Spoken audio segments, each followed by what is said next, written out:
Schedule, how much is that going to help you? You know, it's been a tough schedule for you if you've done well, but now you get the conference season. How much can you take what you've learned in that and apply it? I know you got one game coming up left more conference, but how much can you apply from what you've learned in this non-conference schedule to the conference? Well, probably the biggest thing about the non-conference slate was it was designed to challenge us, and there was short turnarounds. There was longer periods of time as well to prepare, much like we do in the conference season. Obviously, the level of competition was very high, and so being able to play those games, we have to be able to carry over our level of effort and be significant about how we go about things. And we talked about that last night when we were in timeouts, that we have a standard that we need to play at. And, you know, when you start looking back at those games, if you let off in those games, it gets away from you. And so we've got to be able to carry that over in each game that we play in the conference season. Are you pleased with the progress you made from day one to now? Or I know you want more, but are you pleased overall? You know, absolutely, I am very pleased. I'm more impressed with how the leadership is going with the team in the locker room and on the floor and away from the floor.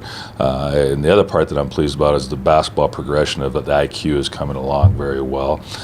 You know, as a coach, you always want more for your team. You get a little frustrated at times because you can see how good they can be.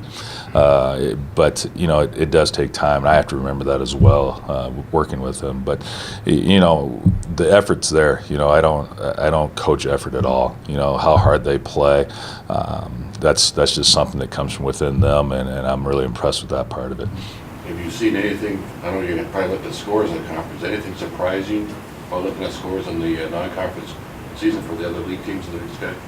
Not really. You look at Northern Colorado, they're going to be high octane. They want to score a lot. Idaho State wants you to grind you up. They're going to keep lower scores. You look at the University of Idaho, they're shooting a lot of threes, knocking down shots. Montana and Montana State are going to play their game. Sac State's, all over the place, helter-skelter.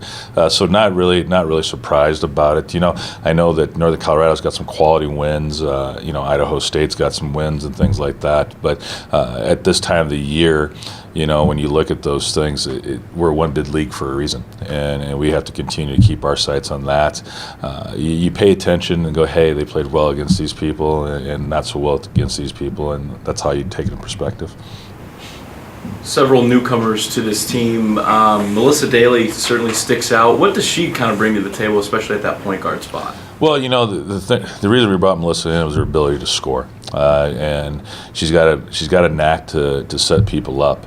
We got to keep developing her. Obviously, me being a junior college player, I understand it pretty well. Transferring in, there's a level that changes, and you have to maintain it, and that's probably the biggest thing we're trying to get her to understand. But when she's going, she's a very good basketball player, and we're trying to get her to understand the defensive side of the ball a little bit better, and it's coming along.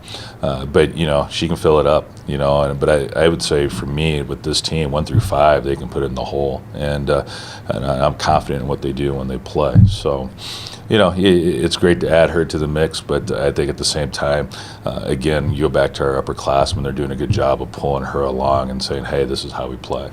Moten and Ranke, obviously two other newcomers, true freshmen. How have they been progressing? Ranke was a big surprise. I was going to redshirt her, and she really put herself in a position where I couldn't afford to. She's a very good basketball player, IQ-wise. She plays very hard, selfless player.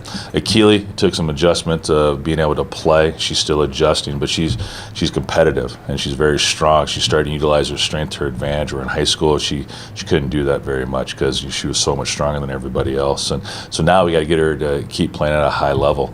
And again, I really believe those two have helped our rotation out a little bit in the aspect that we can go a little bit deeper into the bench. And they're both, they're both competitors, so it's great to have them. Let's not forget about the newest newcomer, Faith. What's your plan with her? I know she got some minutes there towards the end of a game a little while back. What's your plan with her? How is she progressing along? And how tough is it for you to put her in basketball mode now? Well, it's not tough for me to get her into basketball mode at all. She's got to get to basketball mode, but we have to bring her along. She hasn't played basketball since high school, so we're talking about 4 years. Then you look at our terminology. That's dramatically different than what she's been used to. And to be truthful, the pace of play is different. and she's progressing, and she works hard at it. She's an ultimate teammate, though. She's came in. She doesn't have any grandeur about, hey, I'm the star or anything like that. She comes in, she works with her teammates, she asks for help, she plugs away. It'd be nice to get her going in the rotation a little bit just because of the upperclassmen leadership. It'd be nice to have that on the floor as we get deep in our rotations. But, I'm encouraged by some things she's done thus far, but at the same time, it wouldn't be fair to her to really put a lot of pressure on her and say, hey, here you go. You have to remember that we have a pretty deep junior class already. The players have played a lot of minutes. And they played quality minutes, and they've done a good job. 2 of them are, all conference performers, and they're back. So to get in that front court is going to be pretty tough, So we just got to be able to add her in, and it'd be all right with me if she spiked a couple blocks, but we'll talk about that later.